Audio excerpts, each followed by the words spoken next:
અમરેલી જિલ્લામાં લાઠી નજીક એક એસટી બસ અકસ્માતનો ભોગ બની હતી અને મોટી દુર્ઘટના સર્જાઈ હતી તેમજ મોટી દુર્ઘટના ટળી ગઈ છે જ્યાં અમરેલીથી અમદાવાદ જતી એસટી બસ લાઠી અમરેલી હાઈવે ઉપર ટોડા ગામ નજીક અચાનક જ રોડની નીચે ઉતરી ગઈ હતી।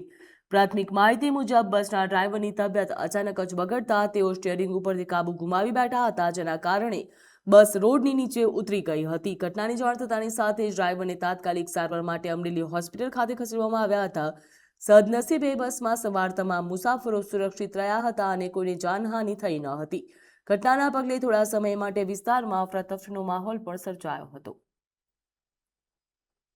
9:30ની અમારી બસ હતી અમરેલી અમદાવાદ અને રસ્તામાં નાચ્યા ઈશ્વરીય ગયા પછી ડ્રાઈવરને જરાક એવું લાગ્યું તો એને ગાડી રોકીને એને ચક્કર માર્યું ગાડીને ચક્કર માર્યા પછી થોડા આગળ ગયા તો અચાનક એને શું પ્રોબ્લેમ થયો તો જમણી સાઈડમાં ઉતરી ગઈ ગાડી અને ખાડમાં પડી ગઈ, પણ પલટી મારતા ગઈ આગળ જે થાંભલો હતો ને એને લીધે અટકી ગઈ ગાડીને કોઈ સભ્યને કોઈ જાનહાનિ થઈ નથી, એટલે જેથી કરીને બધા સહી સલામત છે ને ડ્રાઈવર અને કંડક્ટરને હોસ્પિટલ લઈ ગયા છે।